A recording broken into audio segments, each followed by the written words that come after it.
Creo que los creadores de éxito son muy buenos conectando con su audiencia y con su comunidad y transmitiendo. Y eso creo que es algo que los periodistas, tienen mucho que aprender ahí.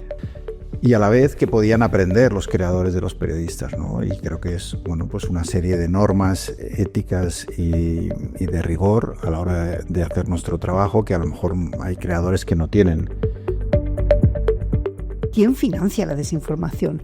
¿Quién financia las granjas de bots? ¿Quién permite que ahora mismo una red social como X o como TikTok esté llena de cuentas falsas, de cuentas de falsa bandera, etcétera, etcétera? ¿Eso quién lo hace? ¿El departamento de comunicación de un periódico con una maquinilla y 3 móviles? Esto no es así. Sabemos de qué estamos hablando todos. Sabemos que hay una parte de un sector de la industria del marketing digital que se ha pasado al lado oscuro. De estar cubriendo noticias en París a empotrarse en la Puerta del Sol e informar, móvil en mano, sobre un movimiento llamado 15M, y con el paso de los años convertirse en una de las referencias sobre el estudio de la desinformación dentro de la profesión periodística. De estar durante 20 años cubriendo por el mundo conflictos y catástrofes, a acabar ocupando el despacho de director de uno de los periódicos de referencia de nuestro país, para después de un cierto desengaño profesional, elegir ser libre y ejercer su profesión como él mismo decide en cada momento. Hoy estamos con 2 periodistas inquietos e inconformistas con su profesión, que en estos últimos años decidieron salirse de la norma y construir trayectorias profesionales honestas a sí mismos, aunque eso les llevará por caminos difíciles. Para mí hoy es un honor y un placer estar con Carmela Ríos y David Jiménez. Bienvenidos. Muchas gracias, David. Un placer. Un placer estar aquí. Pues muy, muy bien, la verdad que tengo mucha ilusión hoy en, más que poder conversar con vosotros, en poder escucharos y de que me deis vuestra visión sobre el mundo en general, de lo que es el mundo del periodismo, siempre un poco enfocado a lo que es toda la parte digital, de tecnología, que en estos últimos años ha cambiado mucho, como ahora veremos. Bueno, si queréis ya para empezar, os lanzo una pregunta o una reflexión o lo que queráis, como lo queráis ver, muy genérica, no hace falta que me hagáis una tesis aquí doctoral sobre este tema, pero bueno, bajo la perspectiva de que sois 2 periodistas, que en la trayectoria que habéis tenido estos últimos años relacionados sobre todo con las redes sociales, habéis tenido trayectorias diferentes, pero ahora mismo estáis en un momento en el que cada uno de una manera tenéis una relación intensa con todo lo que son las plataformas, ¿vale? Bajo esa perspectiva que cada uno podéis tener diferente, ¿cómo veis la relación entre los medios y las plataformas tecnológicas actualmente? Yo cedo la palabra a mi querida Carmela, que sabe mucho más que yo de todas las cosas. Tú sabes que eso no es verdad. Bueno, es que quiero decirte, David, que la relación con las redes, la de David y la mía, en un momento se cruzan en el camino, en la redacción de El Mundo, de la que David fue directora y yo, pues responsable de redes sociales. Y bueno, fue un cruce de caminos y un encuentro muy feliz porque pasaron cosas, ¿no? Y bueno, de ahí salió la verificación de la cuenta de David, que me abrió la puerta y me dijo, vamos a hacer cosas en redes, y es lo que hicimos y fue realmente divertido. Yo creo que pusimos en marcha algunas cosas que estuvieron... Sí, yo aprendí mucho además. Estuvo muy bien. Y después lo que a mí me ha gustado y que es algo que yo siempre utilizo en mis clases es la forma en que un director de medio acaba dándole la vuelta a su propia estrategia, a su propia marca personal para acompañarse de ella en todas sus sucesivas mutaciones profesionales, ¿no? Y a mí ese trabajo de David me gusta mucho, me parece que... A David le quiero mucho, pero es que le admiro mucho por muchas razones, y esta es una de ellas, ¿no? Es ver trabajar con las redes sociales de una forma muy natural y muy profesional, muy periodística, ¿no? Que sabes que el periodismo siempre anda por aquí, ¿no? Sí, bueno, para mí es extraño en el sentido de que yo vengo del periodismo más clásico. Yo a veces le cuento a los estudiantes de periodismo, es que yo dictaba crónicas a las secretarias que picaban en el teclado, ¿no? Es lo antiguo que he sido y del periodismo del que vengo, ¿no? De haber escrito solo para el papel, de decirle a jefes que me decían, escribe una crónica para internet, y decirles, no, yo escribo en lo serio, en el papel, ¿no? Y resistirme a los cambios. Ese era yo hace ya bastantes años. Yo me di cuenta en la revolución del azafrán en Birmania, una revuelta que cubrí como reportero, del cambio. Estábamos en el 2007, empecé a publicar ahí sí en internet, y de repente la respuesta de la audiencia directa sobre mi trabajo, la comunicación, el intercambio, fue inmediato. Y a mí eso no me había pasado nunca anteriormente, ¿no? En mi etapa, digamos, más clásica.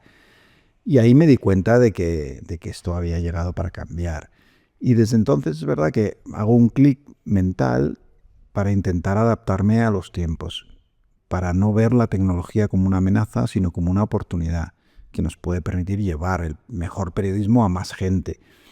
Y ahí, bueno, pues estaba en una reinvención constante que ahora me ha llevado a ser youtuber, aunque me cuesta un poco llamármelo a mí mismo, ¿no? Porque uno tiene el cliché del youtuber, de un tipo en una habitación con aspecto adolescente, en una de estas sillas de gamers y bueno, haciendo las cosas que hacen Ibai y todos estos, ¿no?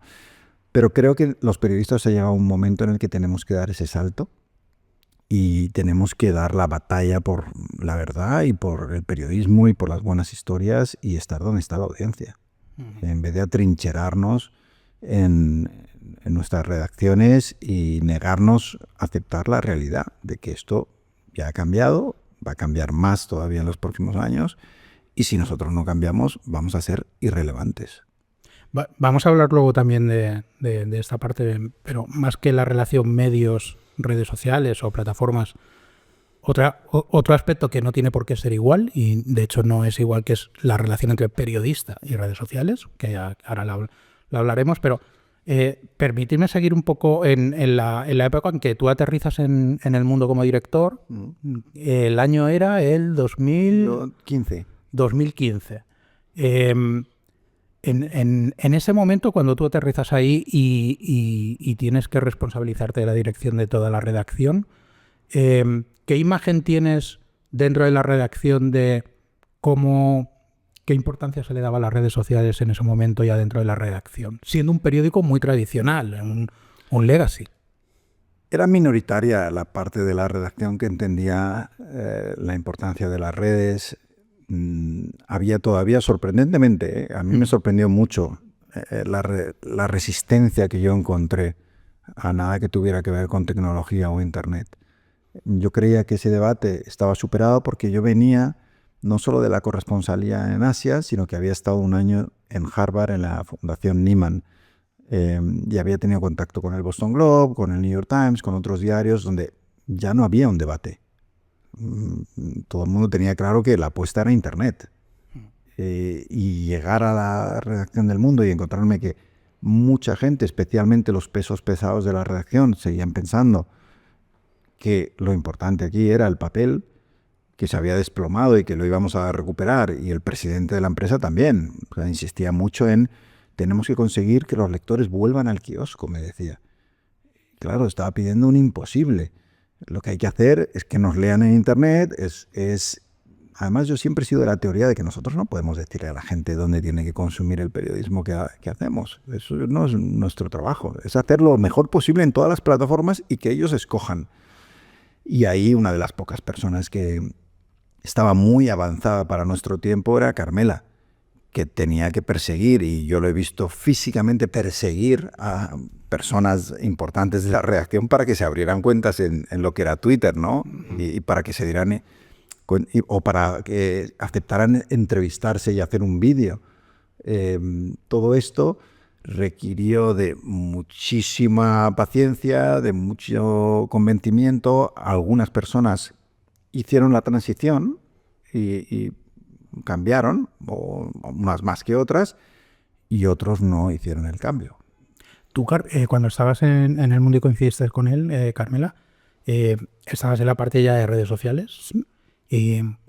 ¿Cuánta gente más o menos trabajaba en ese momento? O sea, a nivel de volumen de gente, de personas, ¿con cuánta gente trabajaba en el equipo de redes sociales en el mundo en ese momento? Bueno, cuando yo llegué, yo no llegué directamente al mundo, yo vine como responsable de nueva narrativa de toda unidad editorial, lo que incluía diversas cabeceras, pero yo expresé expresamente que quería ir al mundo, soy periodista y me apetecía empezar a hacer por ese proyecto de impulsar una estrategia de redes. Cuando yo llegué me encontré un equipo de 3 personas, que era pequeño, pero estaban muy bien resueltos, básicamente porque lo que había en ese equipo era mucho periodismo. Teníamos 3 grandes periodistas, de hecho, personas que han hecho carreras brillantes dentro del mundo y fuera del mundo en otros periódicos, haciendo periodismo, por ejemplo, de tribunales y de información de interior.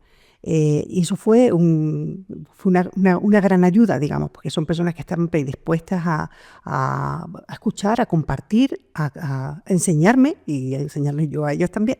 Y después ampliamos el equipo con otras 2 personas, con lo cual pasamos de 3 a 6 personas, ¿no? Y después lo que hicimos también es la segunda parte de la operación, que era involucrar una parte de vídeo. O sea, yo no entiendo las redes sociales sin vídeo, y sabía que ese podía ser un poco nuestra pierna coja, ¿no? Digamos, nuestro gran hándicap.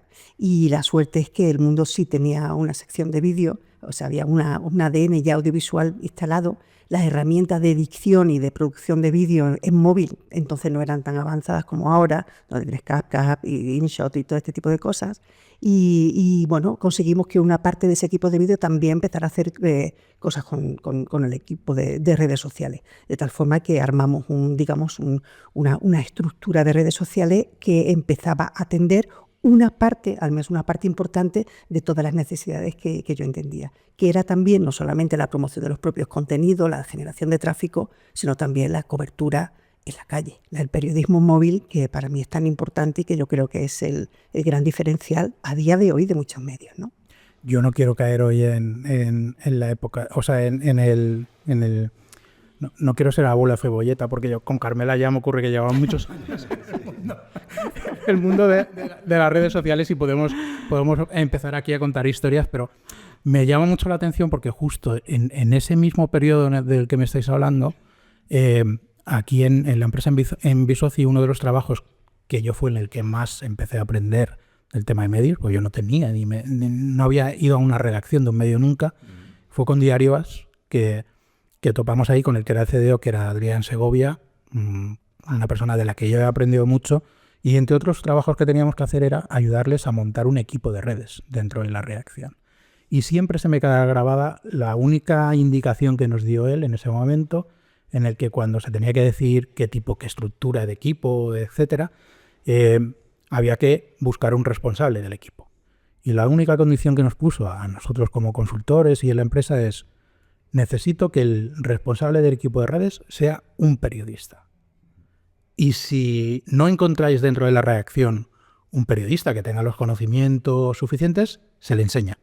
O sea, pero como condición indispensable es que tenía que ser un periodista, porque en aquella época había una tendencia un poco a que no sé de periodismo, pero como sé de redes sociales, me meto aquí, ¿no? Entonces, ¿no? O meter a gente que no tuviera mucha experiencia. De hecho, yo recuerdo, tengo por ahí algún post escrito de cuando los de las redes estaban detrás de la columna. Era lo de las redes, eran unos señores que no tenían. Yo recuerdo tener conversaciones, no solo con David, sino, por ejemplo, con Pedro García Cuartango, que fue la persona que sustituyó a David al frente del Mundo, con el que yo hablé y que yo pensé que en un momento dado igual no iba a ser muy receptivo a todo esto, pero le dije una frase que yo creo realmente, ¿no? Cuando tú eres el responsable de un diario, tienes que tener total confianza en la persona que dirige tus redes sociales, básicamente porque tiene una gran influencia sobre la marca de tu periódico. O sea, que decir, una red social es una identidad de tu periódico, una identidad gráfica, editorial y casi te diría económica y de monetización también. Con lo cual yo le decía: Pedro,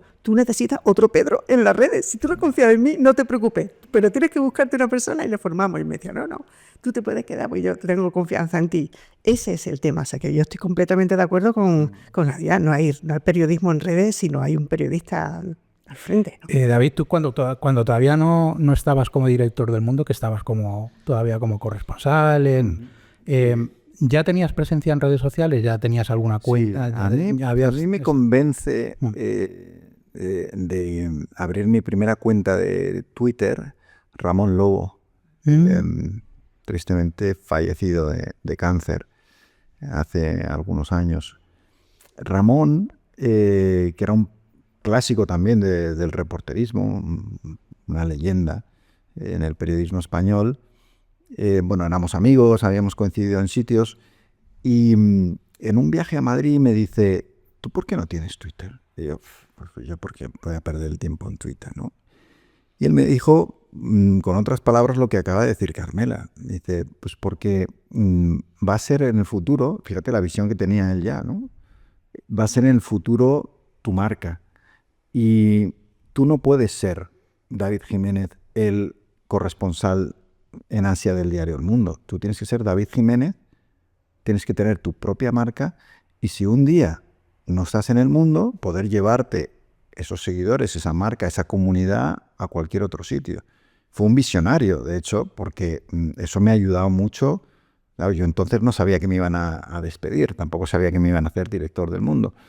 Pero sí que es verdad que después el haber tenido una marca pues ha beneficiado, ¿no? Porque yo a través de las redes sociales pues he movido mis libros, he movido una visión de lo que yo considero que es el periodismo, lo he utilizado para transmitir, creo, también una parte lo más honesta y auténtica de mí mismo, ¿no? Y eso pues ha tenido su recepción positiva, yo creo.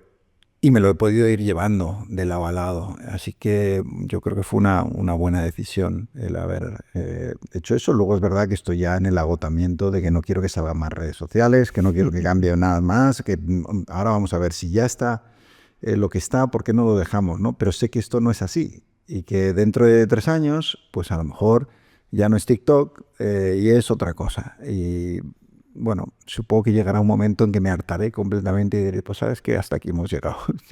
Cierro el kiosco y me voy a una isla tailandesa a pasar el resto de mis días. O no, ya veremos, porque es que yo creo que estas cosas al final, yo por lo menos ya he llegado a la conclusión de que es mejor ni siquiera pensar dentro de 2 años que va a ocurrir. Yo ahora, por ejemplo, las redes sí que las estoy dejando en manos de un community manager porque ni doy abasto, ni tengo tiempo, ni disfruto especialmente, ¿no?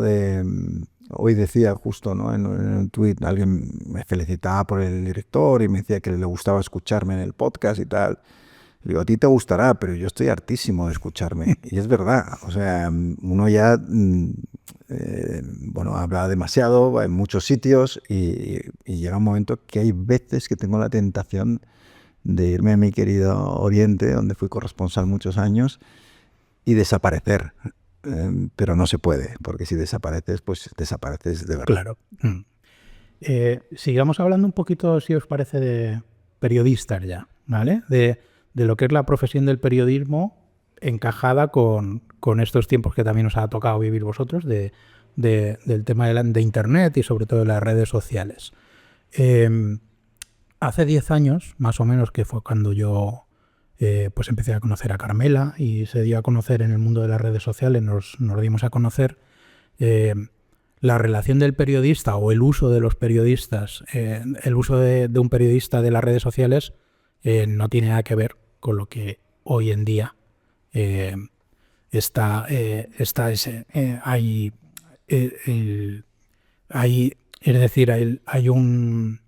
una idea de que el periodista ahora mismo, el uso que hace de las redes sociales es mucho más transversal, puede ser mucho más variable de lo que había anteriormente. Anteriormente había muchas más limitaciones. Pero Carmela y yo siempre hemos hablado muchas veces de un gap, de una gran disfunción que ha habido en el uso de los periodistas por parte de las redes sociales, que es que, por lo menos en nuestro país, la mayoría de los periodistas, hablo de información, periodistas informativos, el uso que ha hecho de las redes sociales sobre todo ha sido un uso que es el más común, pues de crearte tu marca personal y a través de ahí tener una serie de interacciones, lo que sea. Pero dentro de las redes sociales, sobre todo Twitter en su momento, era una red social donde podía ser una herramienta muy potente para el periodista para ejercer su profesión como periodista. ¿Creéis que eso ya es una batalla perdida? ¿Que el periodista en general no tiene en su cabeza o en su manera de proceder, de utilizar, no hablo ya de Twitter, sino de otros recursos diferentes que hay ahora mismo como herramientas periodísticas y que solo ya es un recurso para que uno pueda ser un creador de contenido o que puedas tener tu reputación como periodista? ¿Creéis que eso es una batalla perdida? A ver, voy a ejercer de optimista. Es una batalla complicada y es una pena porque, digamos, esa disfunción o esa dimisión, casi te diría, del periodista, nos ha llevado en parte hasta el punto donde estamos. Te voy a poner un ejemplo actualmente. Ayer estaba haciendo una lista en TikTok, que no se pueden hacer listas, pero se pueden hacer colecciones, para empezar a englobar toda la comunicación que encuentro de las acciones del Servicio de Antiinmigración estadounidense. Ahí tenemos cuentas oficiales que están comunicando en TikTok y tenemos una cantidad de conversación que llevan unas determinadas cuentas que están oponiéndose a ese dispositivo, ¿no?, anti-inmigración, que generan dos núcleos de conversación social que son potentes, relevantes y casi te diría decisivos en este momento de la administración Trump, a un año vista de unas legislativas decisivas. Digamos porque son uno de los puntos de su política más visibles, más visuales, te diría, ¿no? Y por supuesto más controvertidos. ¿Cómo vamos a mirar algo que tiene un impacto tan grande si no miramos las redes con cierta capacidad de capilaridad, con cierta capacidad de orden y que nos está nutriendo de una mejor observación? O sea, lo que sucede, y esto lo digo con cierta amargura, cuando los periodistas no aprendemos a mirar las redes con ojo de periodista, es que estamos dimitiendo de la tarea de observar una parte de la realidad que hoy es importante. Ya no podemos hablar de las redes sociales como si fueran un fenómeno diferente de la comunicación. Las redes sociales han trasladado el centro de gravedad de la comunicación mundial, política, institucional, corporativa, humana, social, económica, por un lado, pero también las propias plataformas se han convertido en centros de poder. No dominar la observación dentro de esos núcleos significa haber pegado una patada a esa obligación. Y yo creo que una de las labores por las que una parte de la población joven encuentra más conexión intelectual con un creador de contenidos que escuchan en TikTok o en YouTube es quizás por esta razón. Es simplemente porque están trabajando en entornos que les son propios y también con un lenguaje que no les aleja. O sea, cuando yo veo, no sé si os pasa a vosotros, le pasa a David, cuando veo tertulias, me parece que están hablando de un mundo que no es el mundo de las personas que yo encuentro por la calle, de mis propios hijos, de los hijos de David. Es otra historia. Las redes sociales tienen posibilidad de ser escuchadas con profesionalidad, pero los periodistas no nos hemos tomado, creo, la molestia de aprender a hacerlo. Y se puede hacer. Yo quiero pensar que todavía es posible, pero las consecuencias de no hacerlo las estamos viendo ya. Sí, como dice Carmela, depende un poco de lo que tú quieras, ¿no? Esto es como todo. Siempre ha habido periodistas, por ejemplo, incluso cuando solo hacíamos el papel en un periódico, que no contrastaban o que no hacían el esfuerzo de hacer las llamadas que había que hacer para informarse. Yo creo que ahora tenemos unas herramientas que nos permiten obtener buena información. También hay mucha basura, evidentemente, pero si tú haces una separación y seleccionas bien, tú, por ejemplo, en lo que es hoy X, y esto lo aprendí de Carmela también, puedes hacerte listas muy interesantes. Por ejemplo, a mí me interesa Ucrania. Y tú vas creando tu lista con esos periodistas de los que te fías, que tienen credibilidad, que están sobre el terreno, que te cuentan Ucrania. Le añades expertos, le añades también la otra parte, que es verdad que Internet y las redes nos permiten mucho encerrarnos en nuestro gueto ideológico, no, ser lo suficientemente abiertos para también incorporar a gente que a lo mejor va a decir cosas que no son las que nosotros pensamos. Y te puedes hacer una lista, en este caso de Ucrania, donde puedes estar muy bien informado sobre lo que está pasando, con perspectivas diferentes además. Pero hay que hacer el esfuerzo y hay que querer.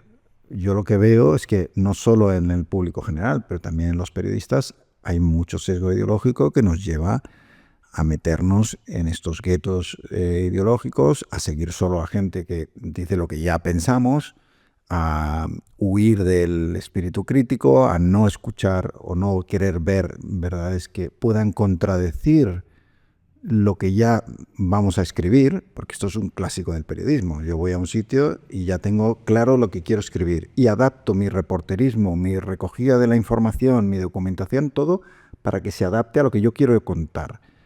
Y otra cosa es cómo se hace de verdad, que es ir con una mentalidad de folio en blanco a intentar descubrir qué es lo que está pasando. Y esto es más costoso. Tiempo, esfuerzo, preparación. Y entonces depende mucho de los propios periodistas. Si se quiere, las redes siguen siendo, yo creo, una fuente de información muy importante. De hecho, en ese caso, quiero decir, David y yo, bueno, damos clases en el mismo máster, que es un máster de reporterismo, en el que, bueno, David me invitó a dar un módulo que yo creo que era muy importante, que era el de la cobertura, el de corresponsal de guerra digital. Y cuando tú vas a cubrir un conflicto, Ucrania, Gaza, cualquier lugar del mundo, indefectiblemente hoy hay un conflicto paralelo. Es la guerra que se va a jugar en las redes, la guerra de la información que se juega por Twitter interpuesto, por campañas pagadas en Meta, en Facebook, en TikTok. ¿Quién cuenta esa guerra? Que es una guerra que a veces tiene un impacto muy grande sobre la opinión pública de los países o la opinión pública en Occidente, digamos, ¿no? Digamos, estados de opinión que pueden inclinar la balanza en un momento dado y llevar a un gobierno a tomar una decisión en un determinado sentido. Hay que cubrir esa guerra también. Entonces, digamos, se puede hacer. O sea, podemos aprender a cubrir ese tipo de guerra a través de, por ejemplo, de este tipo de técnicas de como yo le llamo la consulta no algorítmica, que es básicamente no pretender que el algoritmo te deje en tus cuentas de redes sociales lo que tienes que ver, sino que tú decidas a través de listas o de colecciones en Instagram, en TikTok, aquello que tú decidas. Hay que sortear las trampas que te pone también el propio ecosistema de redes sociales, que está en manos, en muchos casos, de personas que no tienen ninguna intención de que la verdad se imponga. El caso de Elon Musk es, creo, el más claro, ¿no? Entonces, se ha deteriorado X muchísimo. O sea, comparado con los inicios, pues es otra cosa, ¿no?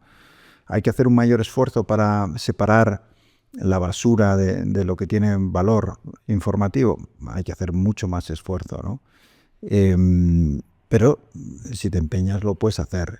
A mí me preocupa más no solo los periodistas que no quieren hacer el esfuerzo, sino que para mucha gente, claro, tampoco tienen la formación a lo mejor de distinguir, y lo que están recibiendo a través del algoritmo es una desinformación y una propagación del odio y de la intolerancia que creo que está poniendo en serios aprietos lo que somos como comunidad internacional y el civismo y las buenas formas que debería tener una sociedad como la nuestra. En esa relación redes sociales y periodismo y medios de comunicación, sobre todo esto que estáis hablando, hay un tema que yo estoy de acuerdo, estoy de acuerdo que dentro de las redes sociales todavía se pueden hacer trabajos periodísticos muy potentes, ¿no? Y incluso mucho más que hace 10 años, ¿vale?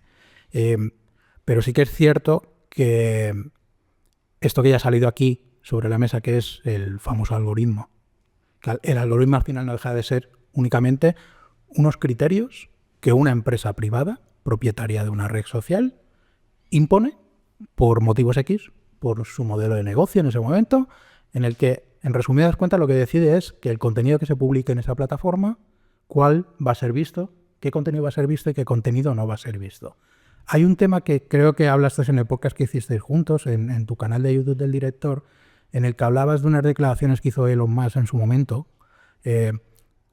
vanagloriándose de que en X todo el mundo iba a poder publicar lo que fuera, que no iba a haber ningún tipo de censura, ¿vale? Pero claro, ese discurso o eso que dijo es muy tramposo, porque efectivamente tú puedes dejar que todo el mundo publique lo que le dé la gana, pero tú luego, como propietario de esa red social, decides si ese contenido se ve o no. hay un dato ahora en el mundo de los medios aquí en España, con el tema de Twitter, que es que se cumple un patrón muy, muy normal, como en otros sectores de la sociedad, que es que un gran número de contenidos o de esfuerzo de producción de contenidos que hace un medio de comunicación al distribuir el contenido en redes se sigue haciendo en X, ¿vale? En X y en Facebook. Pero en el caso concreto de X, prácticamente hay un drama, que es que cuando uno analiza el dato de qué es lo que sucede con esos contenidos, la métrica que llamamos de las impresiones, que es el número de veces que un contenido se ve directamente, en Twitter es totalmente irrelevante. Hablo de contenidos de medios, ¿vale? Y cuando digo relevante es que a lo mejor hay un porcentaje de un 0,0003 de tu audiencia que ese contenido lo consume, a no ser que un usuario de manera proactiva vaya al perfil de ese medio y consuma ese contenido. Claro, eso se está dando. Entonces hay un nivel de control, por decir de alguna manera, por parte de las plataformas de lo que el usuario puede consumir o no, que es una situación como muy, bajo mi punto de vista, muy preocupante, ¿no? En la perspectiva de los periodistas, ¿creéis que yo sí que creo que el trabajo particular de un periodista puede ser muy bueno en ese sentido? Porque es mucho más fácil que un periodista, si tiene una buena marca personal y una buena audiencia, un contenido que publique ese periodista, que sea de un medio determinado, incluso pueda llegar a tener mucho más alcance que el propio contenido que publique ese medio, ¿vale? Directamente. ¿Vosotros creéis que los medios, como empresa me refiero, deberían hacer un esfuerzo mucho más importante por intentar que esos periodistas que están en esos medios vayan adquiriendo todas esas capacidades, o veis que no se está en eso directamente? No sé si... Sí, lo que estamos viendo estamos viendo diferentes experiencias. Vemos también a los adelantados de la clase, aquellos medios que ya han empezado a trabajar en ese terreno, no ahora, sino hace muchos años. Yo recuerdo gente del diario Le Monde acudir a cubrir unas elecciones en Gran Bretaña y ver a la cuenta del diario Le Monde en Twitter anunciar una cobertura diciendo el nombre de todos sus periodistas que estaban cubriendo en el terreno. Y estoy hablando de hace 10 años, lo cual era absolutamente revolucionario y una marcianada para una gran parte de los responsables de los medios. Hay medios que han sabido hacer esto muy, muy pronto. Estoy pensando, por ejemplo, el otro día, el New York Times, que tenía publicada una oferta de trabajo por algún lado que alguien compartió en LinkedIn. Están buscando periodistas audiovisuales a los que pagan muy bien, muy, muy bien, porque básicamente yo creo que esa es otra de las grandes asignaturas pendientes. Esos periodistas que necesitamos en las redes ahora tienen que hablar en vídeo, tienen que saber construir en vídeo. El vídeo ya no deja ser el lenguaje de los chicos de la esquina o de los chicos de vídeo. Debe ser un lenguaje que se convierte en ADN principal, digamos, y un lenguaje natural de una parte de la redacción. Es decir, deberíamos empezar los medios a entrenar, digamos, ¿no? O a capacitar a sus profesionales para que sean capaces, ya no te diría tanto de producir, que en algunos casos también, sino de identificar cuándo lo que tienen que contar, lo tienen que contar en vídeo. O cuándo, o cómo adaptar una parte de una historia periodística a ese contenido en vídeo que necesita, que puede ser un vídeo personal, hablando a cámara, en un momento en que el periodismo personalizado es tan importante, y David es una muestra de ello, ¿no? Un periodista de verdad, con una cara visible, pero también como un relato audiovisual que soporta una gran parte del periodismo, porque el vídeo no es un lenguaje auxiliar. Y esto creo que dentro de los grandes medios de comunicación ha costado que los responsables lo interioricen. Se hablaba de la responsabilidad. Y ahora mismo, miraros, LinkedIn está lleno de medios buscando perfiles de periodistas audiovisuales, ¿no? El otro día en un congreso de periodismo en Granada, al cual me llamaron, yo pensaba que iba a hablar de periodismo y me pusieron en la mesa de los youtubers, porque ahora parece que es lo que soy, y con la pija, la kinky y demás. Una de las preguntas que nos hicieron, que me pareció muy interesante, es ¿qué podíamos aprender los periodistas de los creadores y qué podían aprender los creadores de los periodistas, ¿no? Lo que acaba de decir Carmela, por ejemplo, creo que los creadores de éxito son muy buenos conectando con su audiencia y con su comunidad y transmitiendo. Y eso, especialmente a través del vídeo. Y eso creo que es algo que los periodistas, bueno, tienen mucho que aprender ahí, ¿no? Sobre todo los periodistas que no vienen del entorno de la televisión, porque estos ya sí que están acostumbrados, ¿no? Pero hay muchos que no, ¿no? En radio, en prensa escrita y demás. Y a la vez que podían aprender los creadores de los periodistas, ¿no? Y creo que es, bueno, pues una serie de normas éticas y de rigor a la hora de hacer nuestro trabajo que a lo mejor hay creadores que no tienen. Porque muchas veces se consideran más que lo que están haciendo es entretenimiento. Y a mí me parece eso una trampa. Porque cuando tú tienes una audiencia masiva y te están escuchando y estás hablando de actualidad y de temas muy importantes, que la gente va a tomar decisiones en base a esa información que tú estás dando, tú no puedes quitarte la responsabilidad de que eso sea cierto y de que eso se transmita de una manera responsable, ¿no? Que es un poco lo que estamos viendo muchas veces, ¿no? Mucho creador que dice, no, pues es que yo no soy periodista. Y como no soy periodista, todo vale. No. O sea, que seas o no periodista, con una audiencia como la que tú tienes, hay una responsabilidad detrás en los mensajes que transmites. Y ahí es donde ellos podrían aprender algo, al menos de los buenos periodistas.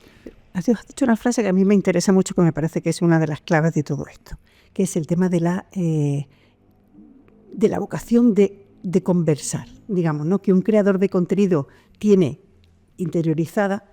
Por eso tiene abierto su hilo de comentarios en un canal de YouTube donde está entrando permanentemente un gran volumen de conversación, de comentarios a los que tú respondes o no, respondes después. Es decir, la conversación está en ese proceso de creación de ese hecho de comunicación. Es como, yo le llamo esto la ventana abierta. O sea, los creadores de contenido trabajan con la ventana abierta.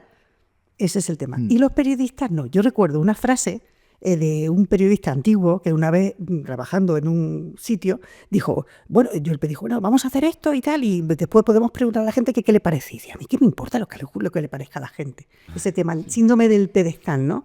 ¿Quién ha trabajado muy bien esta sensación de producir contenido, de crear contenido con este ADN, o ofreciendo siempre la sensación a su comunidad de que les estaba escuchando? Las influencers. Mira, os voy a contar un detalle. Yo no sé nada de influencers de moda, digamos, no sabía, ahora ya sé un poquito, básicamente porque dije, como tengo que aprender mucho de todas las María Pombo y Marta Pombo y todas estas, voy a empezar a escucharla. Entonces me creé una cuenta de Instagram que para mí es como mi nuevo hola. Y ahí están todas las influencers y hombres influencers del mundo. Entonces las tengo abiertas desde hace como 7 años. Y ha sido un máster, porque me han enseñado cómo se dirigen a una comunidad, cómo establecen sus mensajes, cómo, digamos, reservan una parte a la complicidad, cómo abren una parte de su vida personal, hasta hacer que yo, que no las conozco nada y que iba con un ámbito meramente informativo, al final acabe sintiendo una especie de complicidad con ellas. Bueno, pues ese punto, digamos, de trabajar esa complicidad, nos falta mucho a los periodistas, digamos, viejos, a los periodistas de la vieja escuela, digamos, ¿no? Y yo creo que tenemos el conocimiento, podemos tener el dominio del lenguaje, podemos aprender el vídeo, pero este punto de la conversación me parece que es muy, muy importante, ¿no? Sí, la relación de los periodistas con la audiencia ha sido un poco la que tienen los padres con sus hijos cuando les ponen brócoli. Te lo comes, ¿por qué? Si no me gusta, porque te lo digo yo, ¿no? Es decir, esta es la información que tú tienes que saber y yo la he decidido por ti, yo la he curado, ya la he seleccionado y ahora esto es. Y creo que ha sido una relación que ha desconectado a mucha gente. Cuando llega Internet y la gente tiene la oportunidad de interactuar, exigen mucho más. Y para muchos periodistas la reacción es, me encierro todavía más en mi cascarón y no tengo yo por qué perder el tiempo con esta gente, ¿no? Entonces, creo que ahí se perdió una oportunidad y que la han aprovechado esos creadores, que han entendido a sus audiencias, que mantienen un diálogo constante con ellas y que en los tiempos que corren, pues es muy importante. Es que mira, incluso en el análisis de la métrica, que era una cosa que en las redacciones antiguas, tú lo sabes, tú has trabajado mucho, David, en redacciones clásicas, donde los periodistas decían, pero yo no quiero ver quién me avisa, que es decir, consideran casi una forma de prostitución mirar la métrica y que tú identifiques el perfil de la persona que te está siguiendo en el momento en el que lo están haciendo o a través de qué dispositivo están llegando. ¿No? Y claro, eso, si lo piensas, es una forma de conversación. O sea, que decir, todos esos datos te están aportando un montón de información a lo que tú puedes responder. Ellos te están diciendo cosas, tú respondes. De la misma forma que pues, un like, un compartir y, por supuesto, un comentario lo es también, ¿no? Yo creo que ese es, digamos, uno de los elementos inherentes a la conversación en la era digital. Y es uno de los factores que los creadores de contenidos nuevos, viejos, o sea, los viejos periodistas, o sea, los periodistas tradicionales, los buenos periodistas tradicionales que quieran ir a la creación de contenidos, y ahora estamos viendo que hay unas hartas, o sea, como te diría, es que hay muchos, ¿no? Deberían aprender, es abrir la ventana. ¿Creéis que, o sea, conocéis el proyecto del orden mundial? Sí. Claro. Yo, desde que montaron el orden mundial, yo soy suscriptor y pago encantado, porque lo que ellos me dan de beneficio a mí, como lector suyo, es que temas complejos en los que yo tengo muchas dificultades para entender qué es lo que pasa, me los hacen comprensibles.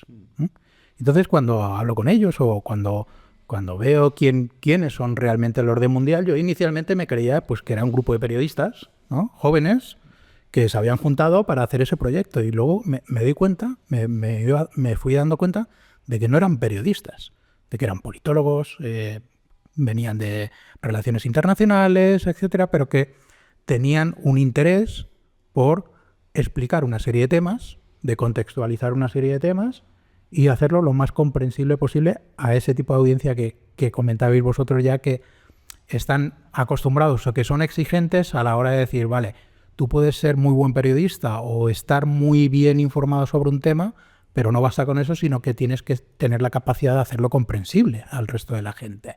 ¿Creéis que ese tipo de proyectos pueden tener encaje dentro de determinados medios de comunicación, que puedan llegar a acuerdos, que puedan colaborar para que se generen productos periodísticos en ese sentido que tengan mucha más relevancia dentro de la audiencia?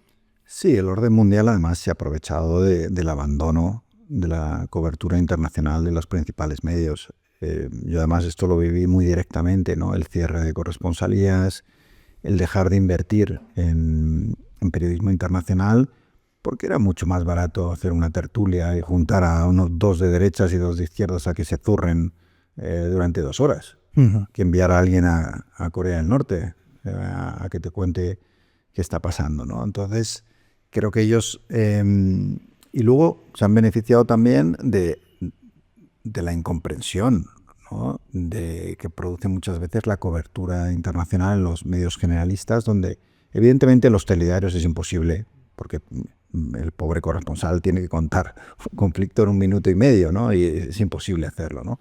Pero incluso en la prensa escrita se escribe muchas veces como si la gente ya supiera de qué va todo.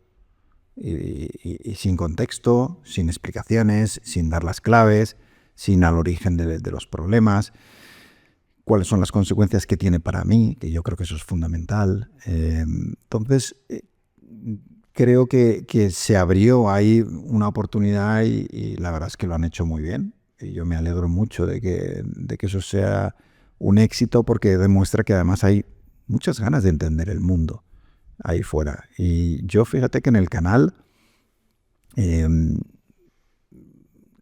quizá de los temas que más pegan en el canal son temas de internacional muchas veces y explicados. Traje al canal a Jesús Núñez, por ejemplo, ¿no? Muy buen analista de geopolítica. Y el vídeo en el que él explicaba lo que ocurría en Gaza ha superado 500.000 de visualizaciones. Quiero decir, la gente está hambrienta de saber qué hay detrás de todo esto, de cuáles son los intereses, cuáles son las consecuencias, qué puede pasar. Yo ahí quiero, lo que pasa, perdóname, hay una salvedad. Cuando preguntaba David, ¿no? Decía, ¿y los medios pueden apostar a este tipo de creadores de contenido? Yo te diría sí, siempre y cuando respete el ADN del periódico. O sea, lo que yo estoy viendo ahora en el entorno de los medios y tal, es algunos experimentos en este sentido. Es decir, creadores de contenido que hacen un trabajo muy bueno, quizá demasiado disruptivo cuando se trata de integrarlo dentro de la estrategia de marca de un medio convencional.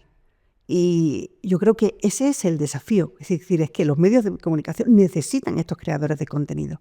Pero digamos que la fórmula virtuosa, ese cóctel delicioso, tiene que tener una gran parte del ADN del propio medio para que no haya esta sensación de algo impostado, de algo añadido artificialmente, algo que no corresponde a lo que es el periódico. Yo creo que en ese sentido hemos visto, bueno, hay muchos medios, ¿no? Pues estoy pensando en New York Times, por ejemplo, que es un especialista en hacer esto muy bien. O sea, yo recuerdo desde, no con influencer estoy pensando, como hacerlo como una cuenta de Instagram. Yo recuerdo hace muchos años de ir un día y a preguntar, oye, en Nueva York, ¿no? Un día que pude entrar y preguntar, y bueno, ¿y esto de Instagram? ¿Cómo lo tenéis organizado? Y la fotografía, y me dijeron, no, bueno, redes está aquí, nosotros tenemos aquí, pero dentro de fotografía tenemos a una persona que es la Instagram Girl, que es la chica de Instagram, que es la que se estaba barriendo todo el archivo del New York Times para hacer historias periodísticas a partir de las fotografías de archivo. Era exactamente una de las cosas que al New York Times le pegaba hacer. ¿Cuántos medios de comunicación pueden hacer este tipo de cosas, digamos, ¿no? Era un producto coherente con la marca. Pues yo creo que este es uno de los grandes desafíos para los grandes medios, es inventar o insertar, digamos, ¿no? Incorporar ese tipo de perfiles, pero que sean reconocibles también como parte del medio, ¿no? Sí, pero no es fácil. O sea, no es... O sea, yo reconozco que poniéndome bajo la perspectiva de un medio, incluso si nos vamos fuera del mundo periodístico de la información pura y dura, sino del mundo de los medios que tienen más relación con el entretenimiento, incluso con el deporte, se han hecho proyectos con creadores de contenido donde efectivamente no han acabado de funcionar porque ese encaje entre la identidad propia del creador de contenido y la identidad del medio es complicado. Yo entiendo que eso es complicado. Quizás también hay no sé si ahí peco mucho de optimista con el tema de la profesión del periodismo, pero sí que creo que a la inversa sí que se podría hacer. Es decir, muchos periodistas que pueden ser potenciales creadores de contenido, yo es que ahora mismo se me ocurren muchísimos, ¿vale? Aquí en España, que podían ser grandes creadores de contenido, que pudieran desarrollar esa faceta de creadores de contenido bajo el paraguas ya del propio medio en el que están. Yo creo que ahí sí que sería mucho más... Se está intentando en algún medio, El Confidencial, por ejemplo, tiene ahora un programa en YouTube que lo hacen Soto y Bars y Marta. Y su crítico literario, ¿cómo se llama? Bueno, me vendrá el nombre. Y el otro día en el congreso que citaba antes de Granada, había la responsable de vídeo lo citaba, ¿no? Como un ejemplo de intento desde dentro de crear esos creadores de contenidos, que es difícil porque muchas veces la audiencia, si te identifica mucho con un medio generalista, es más difícil entrar ahí. Yo creo que yo, por ejemplo, me he beneficiado un poco de la imagen de outsider, ¿no?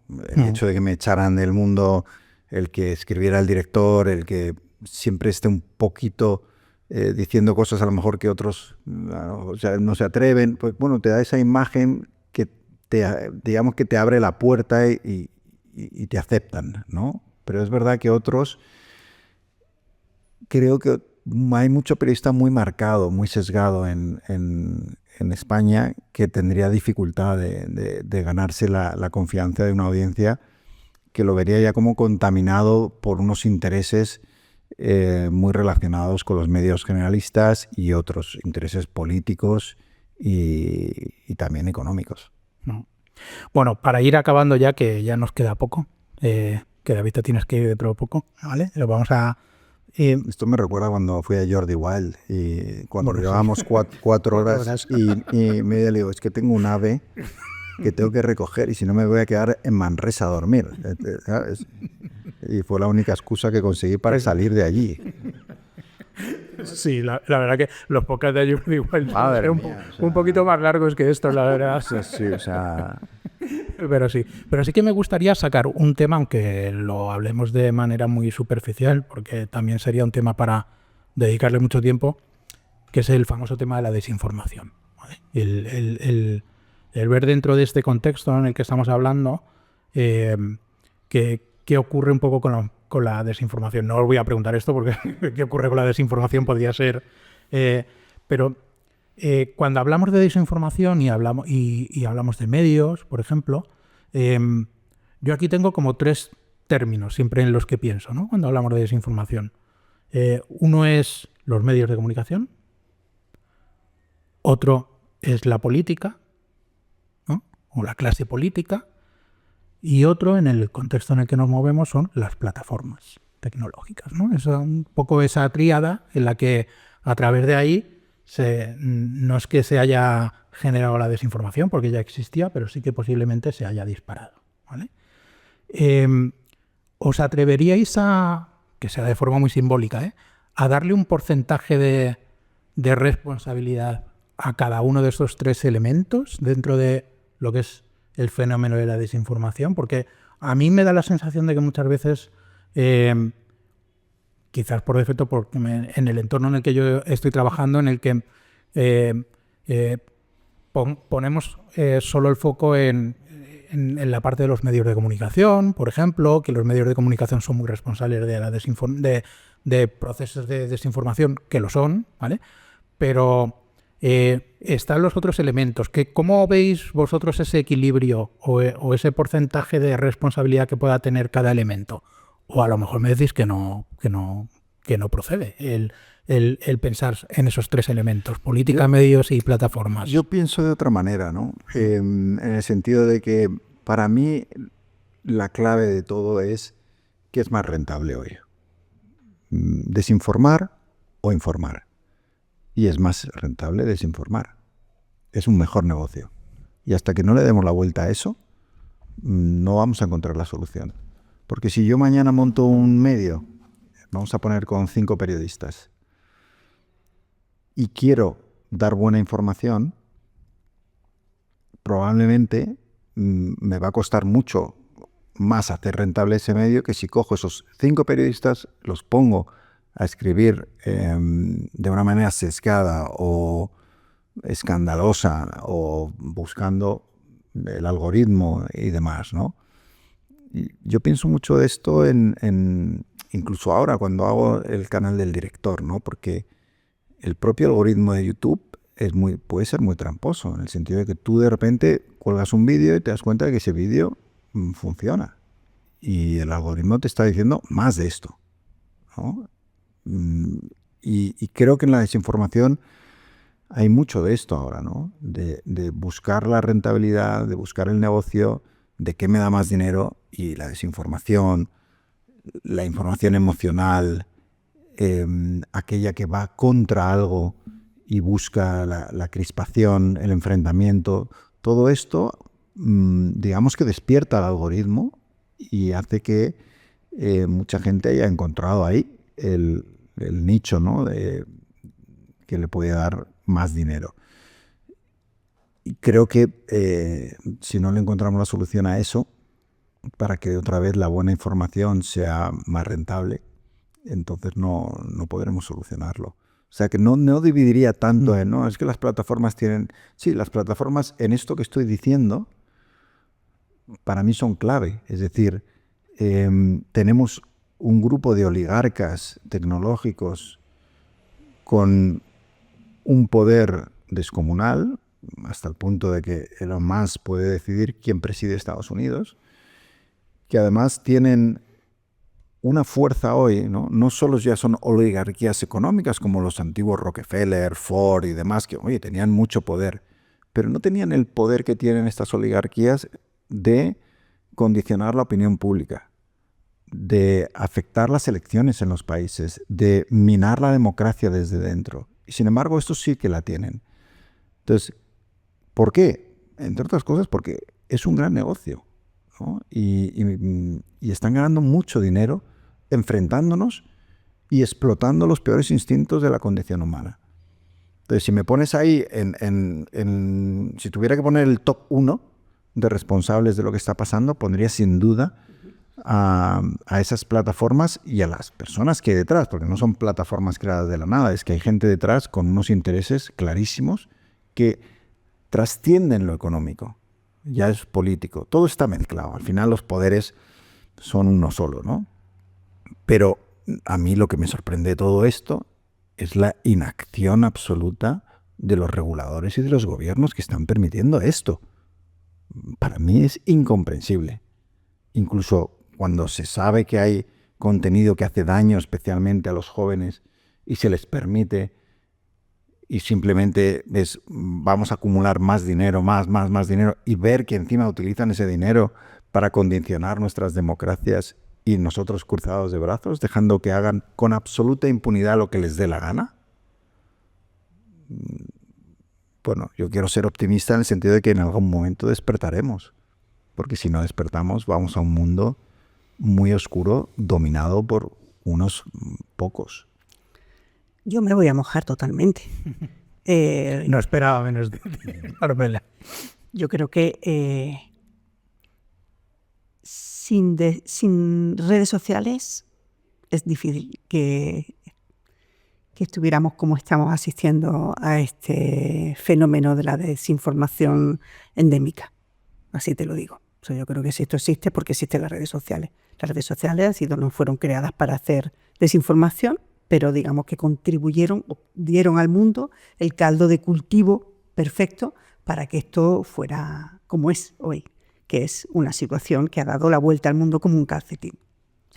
Puede ser, por ejemplo, que desinformación, llevamos siglos, ¿no? Con la desinformación existe, pero puede ser que con la aparición de las plataformas tecnológicas la desinformación sí que se haya convertido ya en una verdadera industria, o sea, en un verdadero negocio. Digamos que todo lo que favorece el negocio de la plataforma es exactamente es la materia prima sobre la que se sustenta la desinformación. Si a esto añades, como ha sucedido y como decía David, la falta clamorosa de regulación interna, la dimisión de las propias plataformas de cualquier tipo de moderación de contenidos y después estos pies pesados, ¿no?, que muestran las autoridades del mundo a la hora de regular, estamos en esta situación. Los políticos van detrás y básicamente lo único que hacen es aprovecharse de esta situación, lo que estamos viendo. Y después el periodismo tiene una doble responsabilidad y un gran desafío. Por un lado, la responsabilidad de no haber visto venir el impacto que esto iba a tener, porque no se había dotado una vez más de la capacidad de observación de este fenómeno de desinformación. Y esto no es que haya sucedido en España, esto ha sido, lo sabéis, un problema generalizado, eso por un lado. Y también porque en torno a la desinformación se ha producido no solamente una industria dentro de las plataformas, esto ya lo veíamos el otro día, ¿no? Este informe de Meta, ¿no?, revelado por Facebook, decía, es que el 10% de la publicidad que se mete en Facebook viene de fraudes, son fraudes de estafas amorosas o de criptomonedas y este tipo de cosas. Eso por un lado, pero también, y eso yo lanzo la pregunta al aire porque esta es la investigación pendiente. ¿Quién financia la desinformación? ¿Quién financia las granjas de bots? ¿Quién permite que ahora mismo una red social como X o como TikTok esté llena de cuentas falsas, de cuentas de falsa bandera, etcétera, etcétera? ¿Eso quién lo hace? ¿El departamento de comunicación de un periódico con una maquinilla y 3 móviles? Esto no es así. Sabemos de qué estamos hablando todos. Sabemos que hay una parte de un sector de la industria del marketing digital que se ha pasado al lado oscuro, que está haciendo este tipo de trabajo de forma opaca aquí en Pekín. Yo recuerdo haber escrito un artículo en El País hablando de las granjas de bots, el día que me encontré en TikTok un tipo que desde Colombia vende unas granjas de bots que son como el estuche de la señorita Pepi, con el que puedes montar un lío en una campaña electoral. Hay un periodismo de la desinformación por hacer, pero evidentemente yo creo que no estaríamos hablando de un fenómeno de este impacto global si las redes sociales no existieran. Creo que habéis sido muy claros con este tema y es de agradecer, porque no, en el momento en el que estamos muchas veces no es fácil ser claros con esto, porque hay muchas aristas, hay muchos intereses y muchas veces no es tan evidente el hablar claro sobre este tema. Bueno, ya vamos a ir acabando. Os pido disculpas porque se me ha olvidado, lo siento antes de empezar, pero bueno, Carmela a lo mejor no sé si se acordaba. Yo normalmente para acabar este podcast siempre os suelo pedir que me digáis, porque luego tenemos una playlist en Spotify del podcast donde incluimos canciones que nos sugieren cada invitado, ¿vale? Entonces, ya sé que os lo tendría que haber dicho antes para que pudierais pensar en algo, pero no os pido que sea vuestra canción favorita ni nada, sino una canción que por el motivo que sea, por las circunstancias que sean, os apetecería que pudiéramos incluir en esa playlist. Yo voy a ir con Dignity, de Deacon Blue. No lo conocéis, ¿no? No, bueno, claro, es que uno ya también tiene una edad, claro. Es que últimamente estoy escuchando mucho a Deacon Blue. Sí. Muchísimo. Bueno, tenemos que tener una edad, claro, que nos dice Deacon Blue, y es una canción que habla de la honestidad y de el premio, ¿no? de ser honestos en la vida, que a mí siempre me ha gustado mucho. Dignidad. Pues mira, una más que vamos a incluir, y con mucho gusto además esta. Yo voy a buscar... espera, que no quiero que suene. Vas a poner la canción. Vamos a quitar la sonora y todo. No. Acércate al micro, que si no, no te van a escuchar. Bueno, os voy a contar. Para mí esta es una época que reivindica todo lo que es analógico. O sea, yo estoy en un momento de reflexión vital y de toma de conciencia profunda sobre cómo, si no hacemos algo por detenerlo, vivimos en un ecosistema que va a depredar, que va a comerse todos los espacios de nuestra vida, nuestros espacios de atención, de lectura profunda, de placer físico.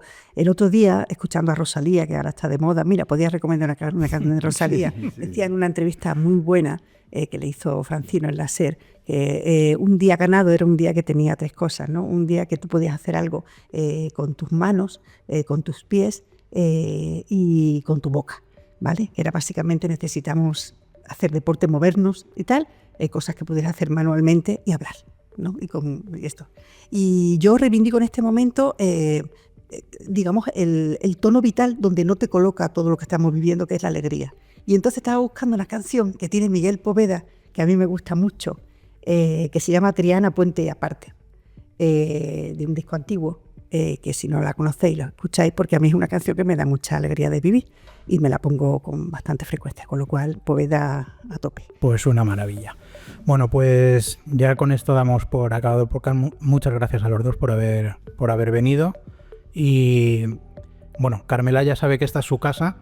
Aquí intentamos acoger a todo el mundo, David, también como creador de contenido y como outsider que estás ahora y que tienes que hacer 40.000 cosas a la vez. Aquí tienes también tu casa. Muchas gracias. Y gracias por invitarme a los dos, que a mí me gusta mucho hacer esto. Ha sido un placer. Sí. Yo con Carmela voy donde me digan. O sea, perfecto, pues muchas gracias a los dos. Gracias, David. Un abrazo.